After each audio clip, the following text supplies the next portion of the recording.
I'm Julie Pace, Washington Bureau Chief for the Associated Press, and this is Ground Game. The coronavirus pandemic ranks among one of the most consequential stories ever covered by the Associated Press in its 170-year history. Here to take you inside the outbreak is AP's Ralph Russo.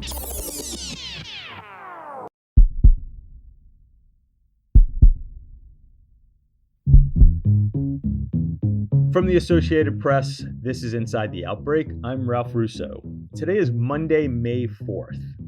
The latest large event to be postponed by the pandemic is the World's Fair. Dubai Expo 2020 was scheduled to begin in October and run into April 2021. Now it's being pushed back 1 year. As a new week starts, the death toll in the United States is more than 67,000. Addressing the nation in a virtual town hall, President Trump said it is possible to restart the economy and keep people safe. Worldwide, the death total is approaching 250,000. The number of unemployed is skyrocketing and economies are shriveling. The Associated Press is covering the toll the pandemic is having on the lives of people who are out of work with a series called Unemployed New York. On today's episode of Inside the Outbreak, we'll speak with AP reporters Deepti, Hajela, and Ann D'Innocenzo. The focus of the series is what's happening in New York, the city hardest hit by COVID-19, but the repercussions are similar worldwide. Joining me today are AP reporters Deepti, Hajela, and Ann D'Innocenzo. Thank you so much for joining me today to talk about your stories, your contributions to the Unemployed in New York series. Deepti, let me start with you. You looked at the restaurant industry, and the numbers are staggering, really, with 80% of restaurant workers in New York State being furloughed. What did you hear from workers there? What are sort of their fears going forward? There's a lot of real concern about what it looks like when it comes back, or how can it come back, right? What does restaurant work look like in a social distancing kind of world when restaurants are built on connection and being together and being in a shared space? So there's concern about whether or not the patrons will come, but also for them in terms of labor, will there be rules on how many people restaurants can employ? So will there even be jobs for them? And you focused on the fashion industry. New York is the epicenter, but how does it reach beyond the metro area? So first, the metro area accounts for, one of three of the nearly 19,000 designers in the whole US. And when the fashion industry shuts down in New York, there's a ripple effect throughout even globally, because major stores, right, do business here. Major fashion designers do business here. And when they shut down, then there's this ripple effect even going back to Bangladesh, because it's the suppliers, right, and the tailors and the creative teams, they're all going to be affected. They're all being affected by this. When a designer stops production, it all goes back to all the other manufacturing and back to even, Bangladesh or China. And it affects people, the suppliers of hangers, right? Or window display workers. So it's a big, major, ripple effect.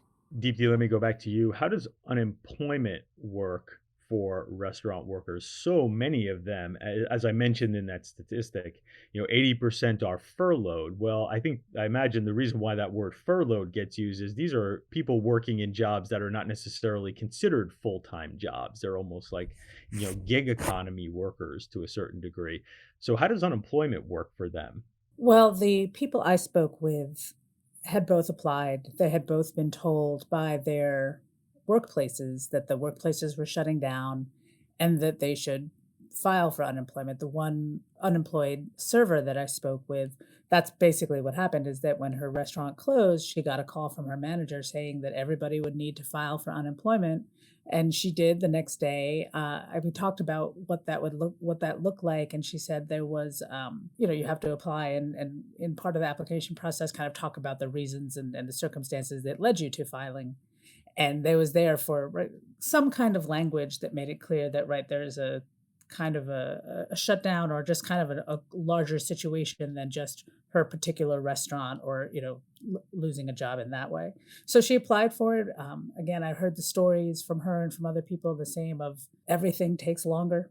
Everything is the same, waiting, and there's a lot of people on the system. So, being on hold for hours to get through it. So, yeah. So where are some of these workers turning to fill the gap? Again, I think in case of one of the workers you talked to, this wasn't necessarily their full-time job, but this is sort of a way you get through until the maybe your hopes and dreams job comes through.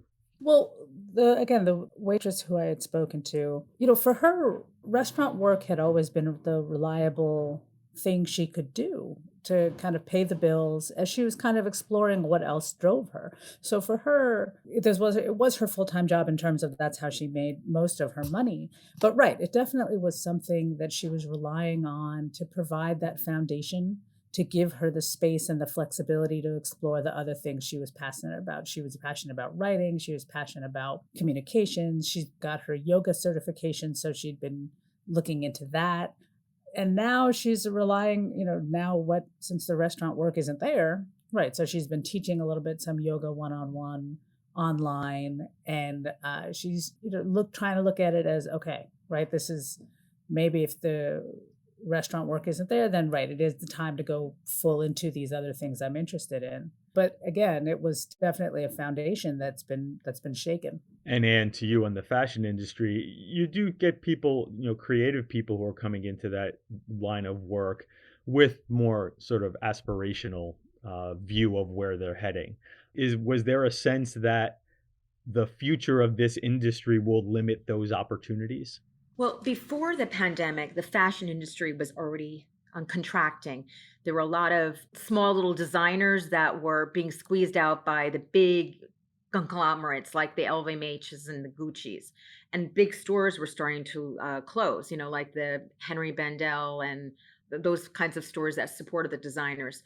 What we're going to see now is the fashion industry is going to shrink further, but more stores are going to close. But the designers and the people in the fashion industry I spoke to were definitely they're scared, but they were also seeing that they could reinvent themselves for the new future. And the new future would look like maybe more new startups. Like in 2008, there were all these flash sales that cropped up, right? So maybe there will be new technologies and new startups. I think there's going to be an emphasis toward more craftsmanship.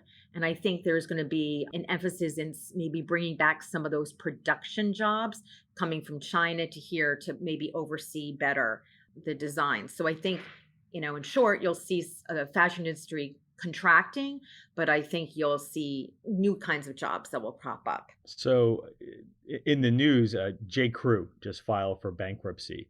Is it possible that you could see some of the larger brands contract and there may be, you talk about smaller brands were going away, but is it conceivable that maybe this is the start of the bigger brands possibly restructuring and giving some opportunities for some of those smaller brands? So J. Crew was the first major retailer to file Chapter 11, and you're going to see more of that, right? Because you cannot survive with a extended period of store closures. You're going to just see stores, whether it's small stores or big stores, close. And so the number of stores to sell to is going to shrink. But I think out of that, there'll be new technologies, there'll be new ways of doing business. As I said, the 2008, there were flash sales that cropped up that sold discounted stuff. So I think you'll see more of these new startups taking advantage of that. And I think you'll start seeing maybe designers really kind of focusing on craftsmanship, and you'll see more of a need for that.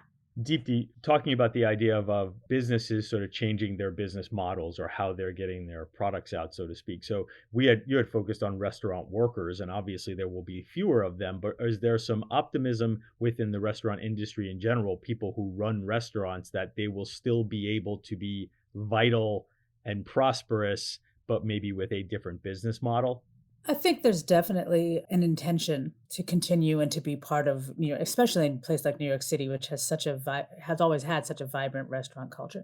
I think there's definitely business owners looking for how they can succeed. So yeah, I think there's definitely an interest in figuring out what it looks like, right? I don't think anyone's like, oh, no more restaurants, we're good, we're done, right? There's definitely an intention to keep going, and even some of the people I spoke to, like the woman who is a line cook who I spoke with, this is what she does. This is what she loves. She's not ready to say, okay, I'm going to turn my back on restaurant cooking and feeding people. So I think there is that commitment. There is that sense of trying to figure out, how do we make this work? And as someone who lives in New York, I can say even in Brooklyn, there are several restaurants, quite a few restaurants that are closed, but there are also some that are doing pretty vigorous business because people are ordering out and things along those lines. So there's clearly there still will be a place to be prosperous there. But again, I guess it sort of depends on what the experience you're trying to sell.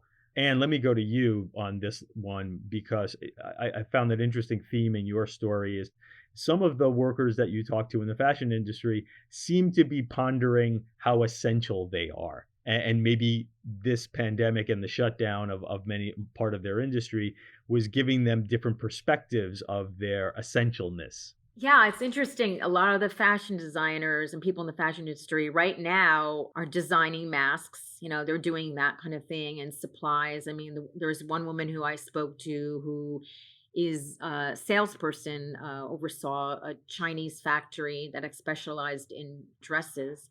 And she's now working with the supplier to develop gowns, hospital gowns, things like that. So she's using her connections to do that. But also, she's also going to be using her connections later to kind of bring back certain jobs back to the US. I spoke to a tailor who was also doing masks. He said that he feels like his skill as a tailor is going to be useful, again. And this will be from you, Deepti. Yeah, you contributed to the series Unemployed in New York, but I'm wondering, from maybe talking to the editors about it, was there an overarching goal? Is there an overarching goal to the Unemployed in New York series? I think to really humanize it and to make it real, because the numbers can be so daunting, right? The numbers can be so numbing almost. They're so big. And I think it's important to always remember that they're people, right? Your neighbors, your friends, and maybe even people you don't know, but in industries that really reach all of us, and to really kind of put a face to that. AP reporters Deepti Hajela and Ann D'Inocenzio, thank you so much for joining me today to talk about your contributions to AP's new series, Unemployed in New York. You can find that series at apnews.com. Thank you. Thank you. At apnews.com, today's One Good Thing feature is a story about a donation. An anonymous donor has gifted Dignity Health Dominican Hospital in Santa Cruz, California, $1 million. The money is designated to go entirely to the staff, from floor cleaners to nurses. That means bonuses this month of $800 to each of the workers who have been helping to fight the coronavirus. That's it for this episode of Ground Game. We'll be here every step of the way during this extraordinary moment in American politics and American life, giving you all the news you need to know. Be sure to tell a friend about us, and please subscribe on Apple Podcasts and leave us a review. Some of the details of our discussion may have changed by the time you hear this. For up-to-date developments on all of your news, head over to apnews.com. From the Westwood One Podcast Network.